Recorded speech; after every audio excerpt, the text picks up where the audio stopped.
Welcome. We'll begin things as always with Coach Gundy, and it's strange. I haven't played in be 3 weeks. So what's your biggest concern coming out of an extended break? Actually feel pretty good now, just based on all the uncertainty that we've had for months. We've been through this before. The players didn't react much different.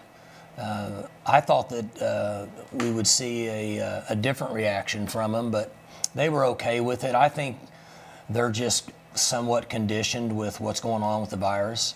They practiced good last week. We had a good practice Sunday night. They seem like they're enthusiastic and motivated, so hopefully we're in decent shape for the game. Looked fiery, kind of like that Saturday before the Tulsa game. You could tell they were chomping at the bit to play. Was it kind of like that? I think so. There's a lot of enthusiasm at practice, and they realize that anything can happen, and so I think they get excited now knowing when they can play a game. But I was a little concerned with just not knowing, but the players now don't react any different because I don't know that they expect anything. They go week to week.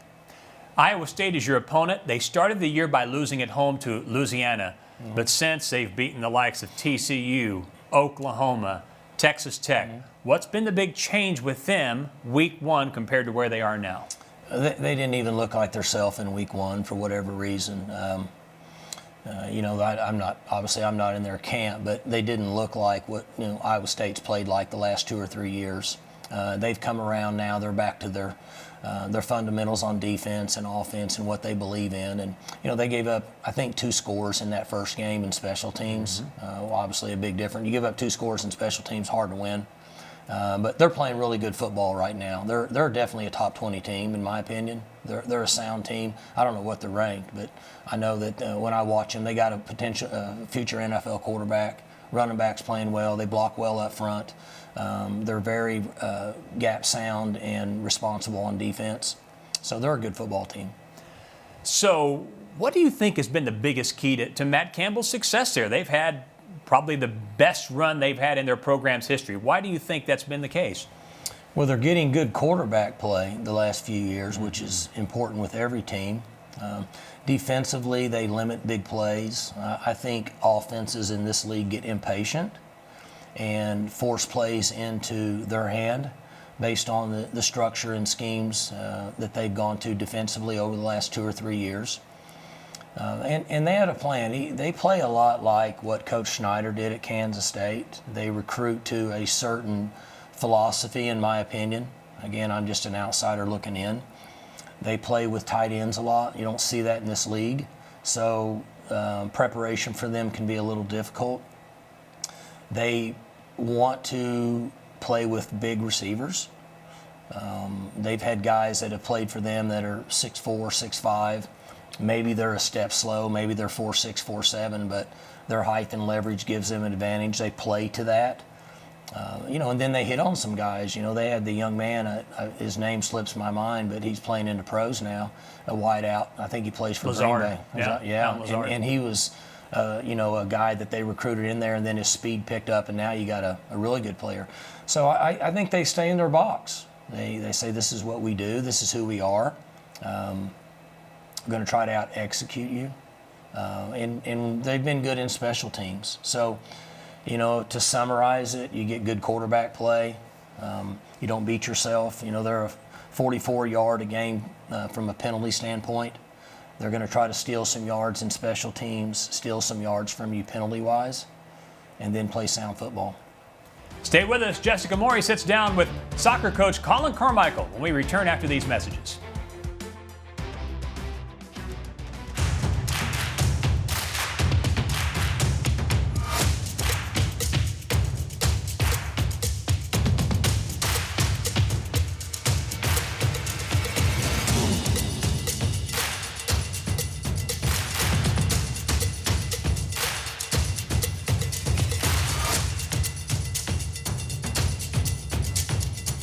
Gear up for fall at Academy Sports and Outdoors.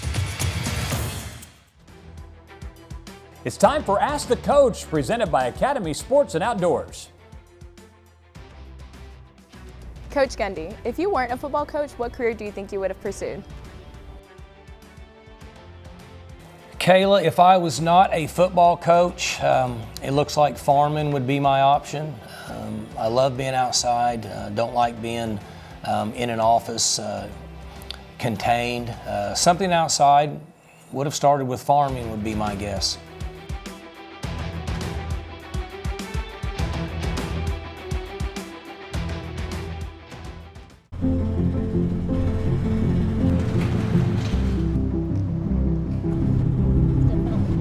Do you have butter lettuce over there? Yeah.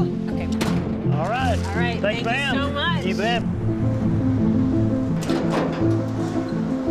Okay. Just try a little bit here. Hey, Jay, can you grab that? We'll get right on it. Thank you.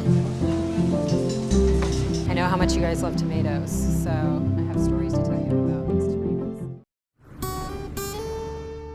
ADM milling is really a part of the fabric of the Enid community. So if we were to have lost them, it would have been more than the 70 jobs that they employ. OG&E, the City of Enid, and the Enid Regional Development Alliance were all great to work with. Not only does it allow for the growth of the new mill, but also the power is there to make that happen for the future.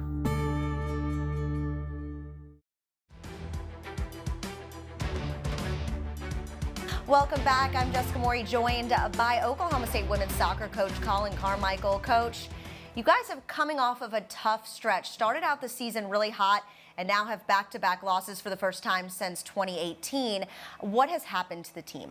Well, first of all, you're playing some tough competition. We've played Kansas, TCU, West Virginia already, and right now those are the top 3 teams in the league. And every game's been tight. We won one against West Virginia, and we lost the other 2 in very close games. So we're really close to being where we want to be. But there's obviously some things we need to do better. We early in the season we seem to be finishing off the chances we were creating. In the last couple of weeks we haven't done that, and that's probably been the main difference in the results. So with it being back-to-back losses for the first time in a while, a lot of the girls on the team haven't really experienced that. So how do you kind of handle that as a coach?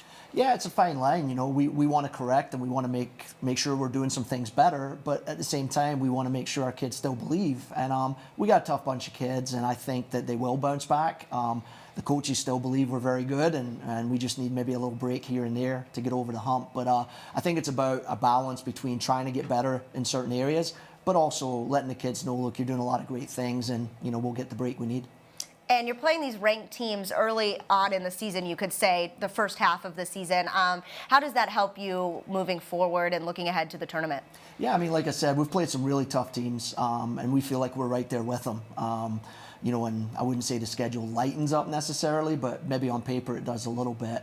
But yeah, playing these big games, they get you ready for anything. When you're playing ranked team after ranked team after ranked team, well, if you do get to play in postseason, that's what you're going to face. So those games are great from a neutral standpoint. Everybody gets excited. They're intense.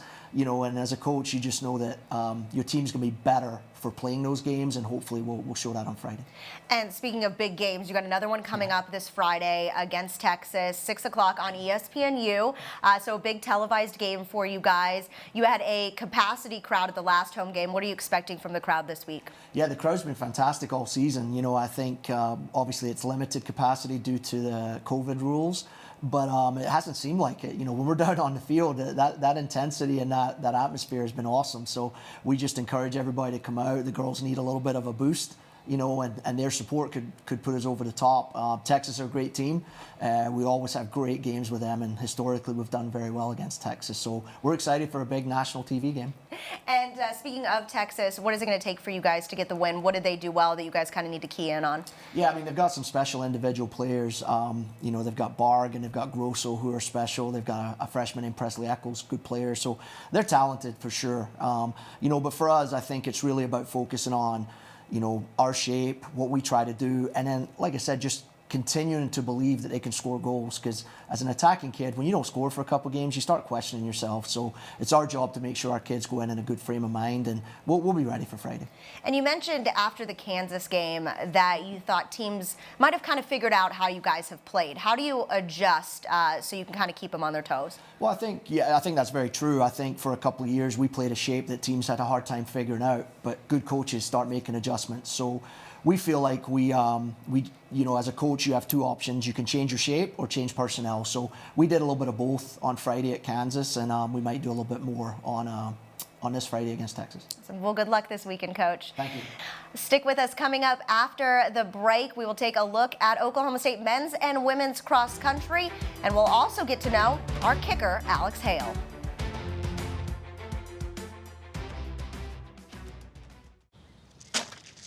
You need more layers, diagonal layers. I got it, Ron. Thanks. Leave him alone, Dad. Oh, honey, you should use ice blocks instead of cubes. No, Bud Light Seltzer goes on top. Diagonal layers. Did you pre-chill the Bud Light lemonades? Need more ice. And diagonal layers. I mean, if you're gonna do it right. I don't need my hands getting cold. Why don't you try using the Plumsky method? Brings out the citrus notes.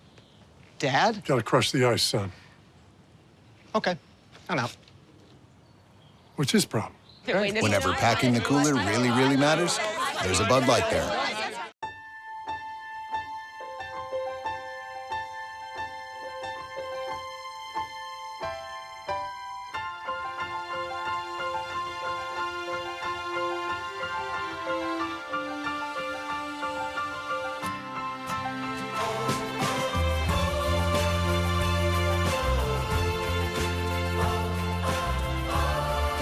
Living with joint pain. Take the first step at mercy.net/cowboysortho. The Alex Hale 40-yard field goal is good. When you watch Alex Hale line up to kick a field goal, you might think he's probably trained his whole life for this moment, but that wouldn't be the case. The native Australian just recently started kicking, but to the people who know him, it's no surprise he got so good so fast. Alex is just good at things. He doesn't say too much. He's quite humble, but he's just good at things. That's quite the understatement. Let's rewind and start at childhood. At age 4, he was talent identified by our state's tennis association to go on to, be trained at the elite at age 4. Alex was a preschool prodigy. While playing tennis, he also decided to try out soccer. And guess what? He was good at that too. Alex gets talent identified for the 2022 World Cup Soccer for Australia in 2009. So he's age 10. But soccer and tennis weren't enough. At age 15, Alex decided he wanted to switch things up and try wake skating. So he signed up for some lessons. I said, this is Alex, he's here for the lesson, get coached on the wake skating and, So I'm just sitting there having a coffee, waiting back. They've come back in 20 minutes and they said, coach him. They said, we want to put him in the Australian Championships next week. And Alex did just that. I was in the junior pro division, so I started off locally in my state and did a few contests. I came second. And then went nationally, did a few of those, came second again in the nationals. And then traveled all over for a few years. I went to Singapore, Thailand, Abu Dhabi, lived in Florida for a couple of months in 9th and 10th grade, just training with a bunch of different people, and ended up winning the Junior Pro World Championships in Dubai. So that was kind of like my peak in that. So let's recap. Up to this point, Alex had won championships in 3 different sports. What could be left, you might ask? Well, what about heading over to the United States to add another sport to the list? I originally came over here with the wake skating stuff. I had the idea of competing and doing that throughout the year and maybe starting to learning how to kick. It was kind of like an idea me and my dad had.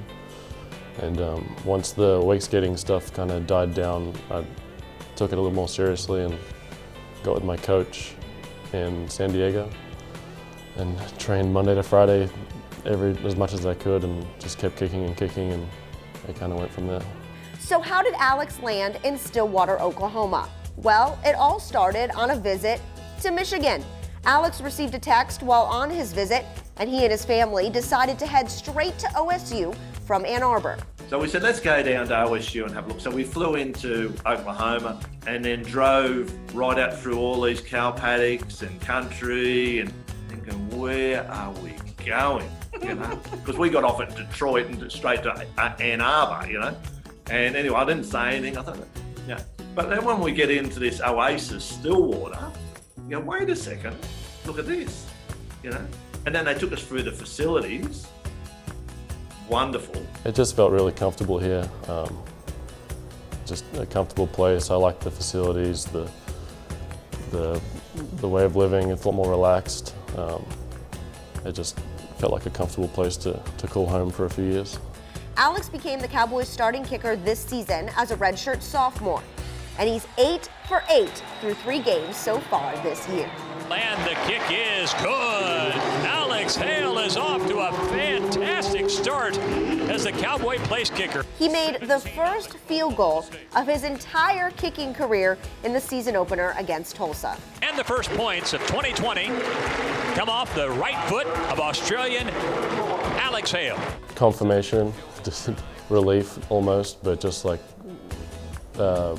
boosting confidence is like, yeah, I've been preparing. It feels good that hard work's paying off, and just satisfying that we can put points on for the team and help the team get a win. Snap back, ball down, 20-yard field goal attempt is on the way, and it's good. So 6 in a row for Alex Hale in the field goal department to start his Cowboy tenure as a starting place kicker. What's next for Alex Hale? Well, we'll just have to wait and see. And now he's 4 for 4. 17-0, Oklahoma State. This is not good. I need you to pick me up at 5:30. and then everybody runs. What is he doing?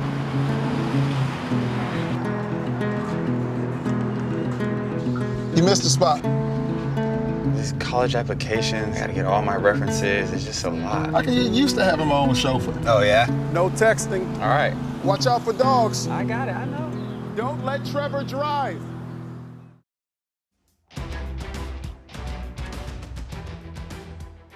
The Oklahoma State men's and women's cross country teams were back on their home course for the OSU Invitational. Cowgirls and Cowboys hoping to build off of their strong performances in the Cowboy Jamboree earlier this month. On the men's side, OSU came in second overall as a team. Isai Rodriguez was the first Cowboy to cross the finish line for the second straight meet. He was one of 3 Cowboys to finish in the top 10, finishing 5th overall with a time of 23 minutes and 48 seconds. Well, honestly, we came in here like underdogs, and a lot of people were not expecting us to do good or just perform as good as we did today.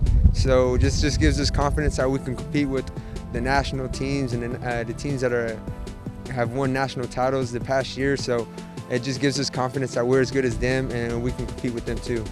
On the women's side, the Cowgirls finished 3rd overall. Taylor Rowe dominating once again as the first Cowgirl to cross the finish line with a 2nd overall time of 20 minutes and 39 seconds. Honestly, just being out here with my teammates, it's a blessing to even be able to race, and not only like 1 time on the course, but 2 times to get a chance. I'm just so grateful to my coaches who have pushed me to be here and believed in me when I didn't see it. They saw this coming before. For the 2nd straight meet, head coach Dave Smith was pleased with both teams' performances. I think the guys went out and ran really hard. We were facing a really good field, probably the best field that's going to be assembled anywhere in the country this year. NAU, BYU, and Colorado were 1st, 2nd, 3rd at the national championships last year, and NAU and BYU have won the last 4 national titles. So running against them to kind of measure where we are, and against a bunch of guys who are all-American level performers, gave us a pretty good indication of where we are. No, our women's team, we're struggling a little bit right now. We got Taylor Rowe, who's really made a nice jump from last year and is looking like an all-American. I think that's the level she's running right now. But we're missing Taylor Summers, we're missing Molly Bourne, our 2 returning All-Americans. And they are now kind of coming back into the fold. I think by March, when we host the Nationals here, they'll be ready to go. But we're going to have to go run really well at the Big 12 meet to kind of earn our spot to the national championship. The Pokes will be back in action at the end of the month for the Big 12 championships in Lawrence, Kansas.